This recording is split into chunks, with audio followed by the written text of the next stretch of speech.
Breaking news చూస్తున్నాం. Telangana assembly సమావేశాలు నిరవధికంగా వాయిదా పడ్డాయి. 5 రోజుల పాటు సుదీర్ఘంగా జరిగిన ఈ సమావేశాల్లో పలు కీలక బిల్లులు సభ ఆమోదం తెలిపింది. మొత్తంగా 40 గంటల పాటు 45 నిమిషాల పాటు సభ్యులు చర్చ చేశారు. మొత్తంగా 32 ప్రశ్నోత్తరాల సమయంలో 66 మంది సభ్యులు సభలో చర్చించారు.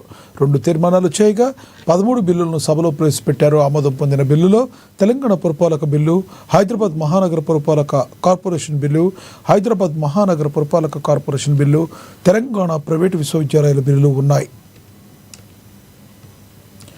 ఇదే విషయానికి సంబంధించి మరింత సమాచారాన్ని మా ప్రతినిధి హరీష్ ఫోన్ ద్వారా అందిస్తారు. హరీష్, మీ దగ్గర ఉన్న తాజా సమాచారం ఏంటి? రైతు లక్ష్మణ్, తెలంగాణ అసెంబ్లీ సమావేశాలకు సంబంధించి కూడా నిరవధికంగా వాయిదా పడ్డాయి. 5 రోజుల పాటు సుదీర్ఘంగా సమావేశాలు ఇక హాట్ గా కొనసాగిన నేపథ్యం అయితే కావచ్చు. మొత్తంగా 40 గంటల 45 నిమిషాల పాటు సభలో చర్చ చేశారు. మొత్తం 32 ప్రశ్నోత్తరాల సమయంలో 66 మంది సభలో చర్చించిన నేపథ్యం కావచ్చు. 13 బిల్లులకు సంబంధించి కూడా సభలో ఆమోదం పెట్టి సభలో ప్రవేశపెట్టి ఆ బిల్లులకు సంబంధించి కూడా 13 బిల్లులు ఆమోదం పొందిన నేపథ్యం అయితే కనిపిస్తా ఉన్నాయి. దాంట్లో ప్రధానంగా ఇక తెలంగాణ పురపాలిక బిల్లుకు సంబంధించి కావచ్చు, హైదరాబాద్ మహానగర పురపాలిక కార్పొరేషన్ కి సంబంధించిన బిల్లు, మొన్ననే అయితే జిహెచ్ఎంసీకి సంబంధించి కూడా ఓఆర్ఆర్ సంబంధించిన అక్కడి వరకు మెర్జ్ చేస్తూ జిహెచ్ఎంసీని కలపడం జరిగింది. వాటికి సంబంధించిన బిల్లులు సభలో పెట్టి ఇక దానికి సంబంధించి కూడా ఆమోదం తెలిపిన నేపథ్యం కావచ్చు. అలాగే మహానగర పురపాలక కార్పొరేషన్ బిల్, అలాగే ఏదైతే తెలంగాణ ప్రైవేటు విశ్వవిద్యాలయ బిల్లులకు సంబంధించి కావచ్చు, అలాగే తెలంగాణ మోటార్ వాహనాల పన్నుకు సంబంధించి కూడా సవరణ చేసిన నేపథ్యం అయితే కనిపిస్తుంది. ఇంకా Telangana regularisation employment to public service బిల్లుకు సంబంధించి కూడా సభలో ఆమోదం పొందాయి. ఇక తెలంగాణ ఎంప్లాయ్మెంట్ బిల్లుకు సంబంధించి కూడా 4 అంశాలపైన కూడా స్వల్పకాలిక చర్చలు జరిగాయి. తెలంగాణ శాసన మండలికి సంబంధించి కూడా నిరవధికంగా వాయిదా పడ్డ నేపథ్యం అయితే కావచ్చు. ప్రధానంగా 40 గంటల పాటు కూడా సుదీర్ఘంగా చర్చలు జరిగాయి. ప్రశ్నోత్తరాలకు సంబంధించి కావచ్చు, పలు అంశాలపైన కూడా ఏదైతే సభ వేదిక కూడా ఏదైతే ప్రభుత్వం నుంచి కూడా మంత్రులు క్లారిటీ ఇచ్చే విషయం అయితే తీసుకునే నేపథ్యం అయితే కనిపిస్తారు. దాంట్లో ప్రధానంగా మోటార్ వెహికల్ చట్టానికి సంబంధించిన సవరణ కావచ్చు, అలాగే ఏదైతే జిహెచ్ఎంసీకి సంబంధించి కూడా ఎందుకు మెర్జ్ చేయవలసి వచ్చింది, మహానగరానికి సంబంధించి కూడా విస్తరణ గల కారణాలు కావచ్చు. ఇంకా దాంతో పాటుగా ఏదైతే రైజింగ్ ఇండియా పేరుతో కూడా తెలంగాణ 2047 అంటే 2047 నాటికి $3 ట్రిలియన్ తెలంగాణ ఆర్థిక వృద్ధిని తీసుకొచ్చే దిశగా కూడా మొన్న గ్లోబల్ సమ్మిట్ ని నిర్వహించింది. వాటి అంశాలపైన కూడా సుదీర్ఘంగా చర్చ జరిగిన నేపథ్యం కావచ్చు. దాంతో పాటుగా మిగతా ఏదైతే నియోజకవర్గాలకు సంబంధించి కూడా స్కూళ్ల నిర్మాణం జరుగుతుంది కాబట్టి ఆ అంశాలపైన కూడా సుదీర్ఘంగా చర్చ జరిగిన నేపథ్యం అయితే కనిపిస్తోంది. ఇక ప్రధానంగా ముందు రోజు నుంచి కూడా తెలంగాణ అసెంబ్లీ వేడిగా కొనసాగిన నేపథ్యం అయితే కావచ్చు. ఎందుకంటే ప్రధానంగా దీంట్లో కృష్ణా జలాలకు సంబంధించిన ఏపీ తెలంగాణ జల వివాదం పైన కూడా ప్రధాన ప్రతిపక్ష పార్టీ టీఆర్ఎస్ కాంగ్రెస్ ప్రభుత్వాన్ని ట్యాకిల్ చేస్తూ వస్తుంది. కాంగ్రెస్ ప్రభుత్వం దీనిపైన స్పందిస్తలేదు.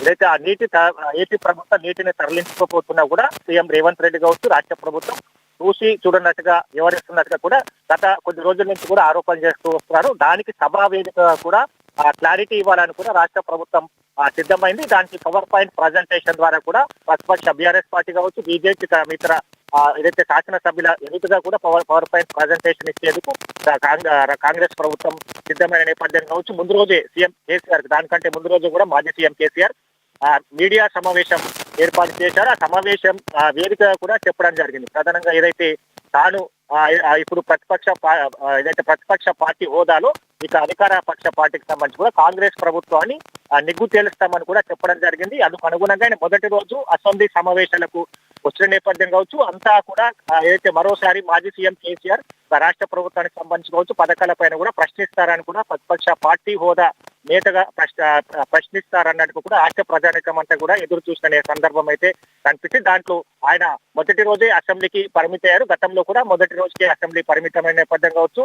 ఇక బీఆర్ఎస్ పార్టీకి సంబంధించి తమకు మాట్లాడే ఏదైతే అవకాశం ఇస్తలేరు అన్నట్టుగా కూడా బీఆర్ఎస్ పార్టీకి సంబంధించి ఈ సెషన్ అంతా కూడా వాళ్ళు ఏదైతే తిరస్కరించిన నేపథ్యం అయితే కనిపించింది. ఇక ముఖ్యంగా కాంగ్రెస్ ప్రభుత్వానికి సంబంధించిన సంక్షేమ పథకాలు, ఇందిరమ్మ ఇల్లు, అలాగే స్కూళ్ల నిర్మాణం కావచ్చు, మిగతా సంబంధించి కూడా ఆ పథకాలకు సంబంధించి కావచ్చు, గ్లోబల్ రైజింగ్ సమ్మిట్ కి సంబంధించిన రాష్ట్ర ఆర్థిక వ్యవస్థకు సంబంధించి కూడా బలోపేతం పైన ఏ విధంగా రాష్ట్ర ప్రభుత్వం కృషి తీసుకుంటా ఉన్నది, ఆరోగ్యానికి సంబంధించి కూడా ఎక్కడెక్కడ హాస్పిటల్స్ నిర్మించబోతా ఉన్నారు. ఇక ఈ అన్ని అంశాలపైన కూడా సభలో 40 గంటల పాటు ఈ చర్చ జరిగిన నేపథ్యం అయితే కనిపిస్తోంది. మొత్తంగా ఈ 66 మంది సభ్యులకు సంబంధించి కూడా ఏదైతే మాట్లాడడం జరిగింది. దాంతో పాటుగా మిగతా శాసన మండలి సమావేశాలు కూడా వాడి వేడిగా కొనసాగిన నేపథ్యం అయితే కనిపిస్తుంది. అక్కడ కూడా చర్చ జరిగాయి. పలు అంశాల పైన కూడా అక్కడ సభ్యులకు సంబంధించిన వివరణ మంత్రులు ఇవ్వడం జరిగింది.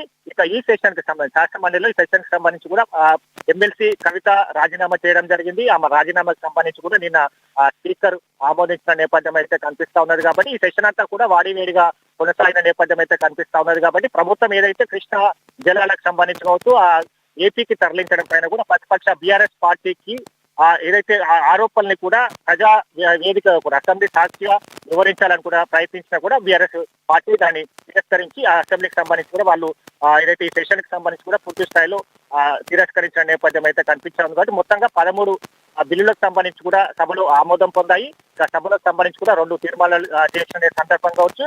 ఇక 4 స్వల్పకాలిక చర్చలు కూడా జరిగిన సందర్భం అయితే ఉంది. లక్ష్మి. Thank you Harish.